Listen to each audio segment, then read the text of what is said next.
Une métropole accessible à tous et pour tous. Hyper Marseille est sous les projecteurs. Après avoir été élu métropole de l'éducation en janvier dernier, le territoire ex-Marseille est primé pour son accessibilité et ses mesures dans l'intégration des handicapés. Accessibilité aux écoles, collèges et lycées, ouverture des crèches, des universités et du monde de l'entreprise. La métropole est enfin labellisée Vie et Handicap. Pourtant, il y a 40 ans de cela, en 2014, on était loin de ce constat-là. Souvenez-vous.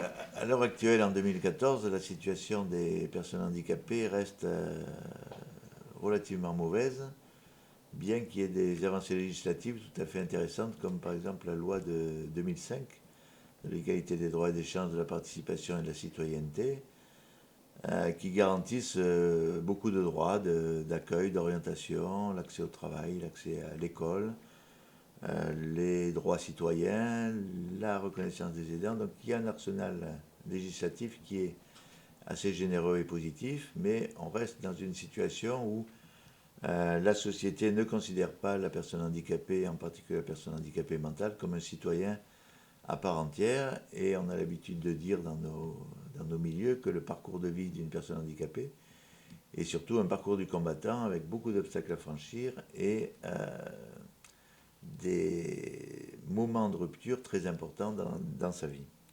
Si les personnes à mobilité réduite avaient tant de mal à se faire accepter, c'était en partie à cause de leur intégration tardive, voire inexistante. Si aujourd'hui on sait que l'intégration des handicapés dans la société passe par la scolarisation dès le plus jeune âge, en 2014, l'ouverture des structures scolaires était compromise par le manque de formation des professeurs.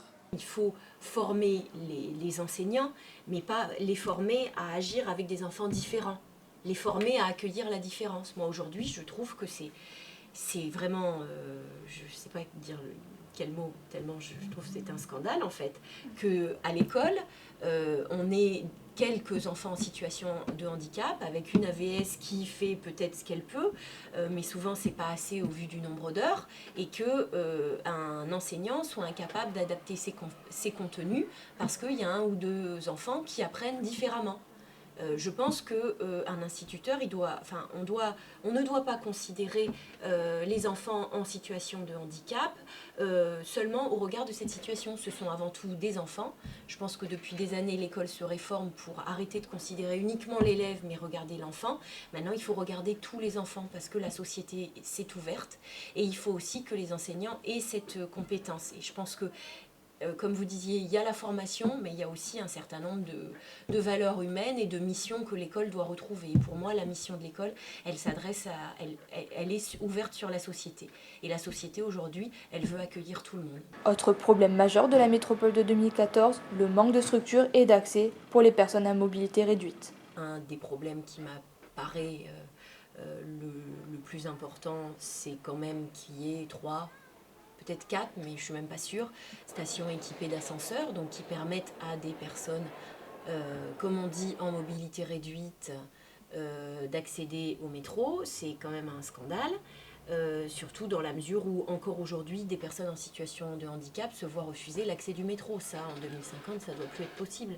Il faut que chaque personne, quel que soit son état de santé, qu'elle soit en fauteuil, qu'elle soit non-voyante, qu'elle ait un handicap sévère, puisse entrer dans le métro, puisse en sortir. Quand on parle d'accessibilité, c'est aussi accéder à des lieux publics, donc qu'il y ait des rampes d'accès. Enfin, c'est la loi de 2005 qui est relativement mise en œuvre, ou surtout relativement non mise en œuvre.